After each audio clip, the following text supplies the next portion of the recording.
श्रीराम समर्थ. सुप्रभातम. हिंदू जागृती न्यास आणि श्री घंटाळी मंदिर संस्थांच्या प्रभाते मनी या कार्यक्रमात अमृतापाध्येचा सस्नेह नमस्कार. श्री ब्रह्मचैतन्य महाराज गोंदवलेकर प्रवचने 29 जुलै. मला कुणाचे दुःख पाहवत नाही. पुष्कळ मंडळी यावीत, आलेल्याला खायला घालावे आणि भगवंताचे नाम घ्यावे. या 3 गोष्टी मला फार आवडतात.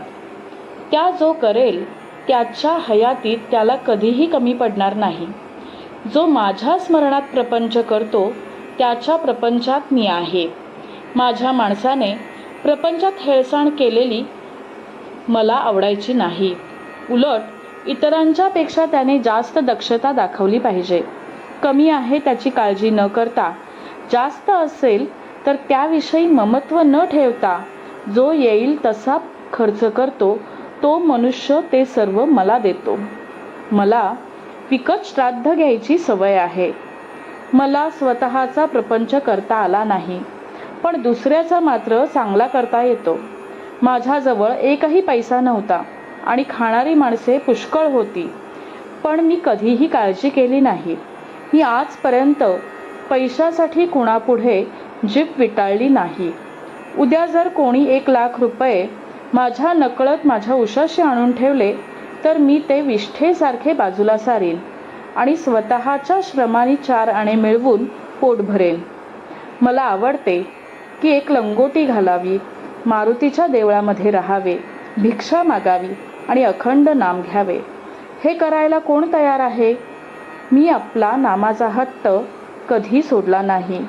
मी जरी जास्त गरिबांचाच आहे तरी मला प्रपंचात कधी दैन्यपणा आवडत नाही. दुसऱ्याकरता निस्वार्थपणाने भीक मागण्याची मला कधीच लाज वाटली नाही. व्यवहारदृष्ट्या माझ्यामध्ये एकच दोष आहे की मला कुणाचे दुःख पाहवत नाही. माझ्यामध्ये प्रेमाशिवाय दुसरे काही सापडायचे नाही. माझ्यातले प्रेम काढले तर मी नाहीच. मला फक्त आईच्याच प्रेमाची कल्पना आहे. माझ्याकडे येणाऱ्या माणसाला माहेरी आल्याप्रमाणे वाटले पाहिजे. तो परत जाताना त्याच्या डोळ्यात पाणी आले पाहिजे. दुसऱ्याला आपला आधार वाटला पाहिजे. मी असून काहीच होत नाही. ज्या गोष्टी घडायच्या त्या घडतच असतात, पण आपण असण्यात एक आधार आहे असे इतरांना वाटावे. माझे आता किती दिवस आहेत कुणास ठाऊक. मी पुढे असो वा नसो, जे मी सुरुवातीला सांगितले तेच मी शेवटीही सांगतो.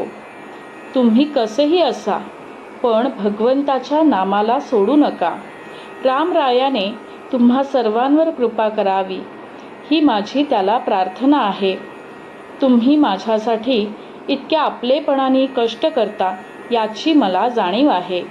या कष्टांचा मोबदला रामरायाच तुम्हाला देईल. तुम्ही सर्वजण आनंदात राहा हा माझा तुम्हा सर्वांना आशीर्वाद आहे. बोधवचन. अत्यंत चिकाटीने संतांचा समागम करावा आणि त्यांच्या कृपेस पात्र व्हावे. मंडळी, रामरायाचे आणि श्री घंटाळी देवीचे शुभाशीर्वाद तुमच्या सर्व कुटुंबावर अक्षुण्य राहोत ही प्रार्थना.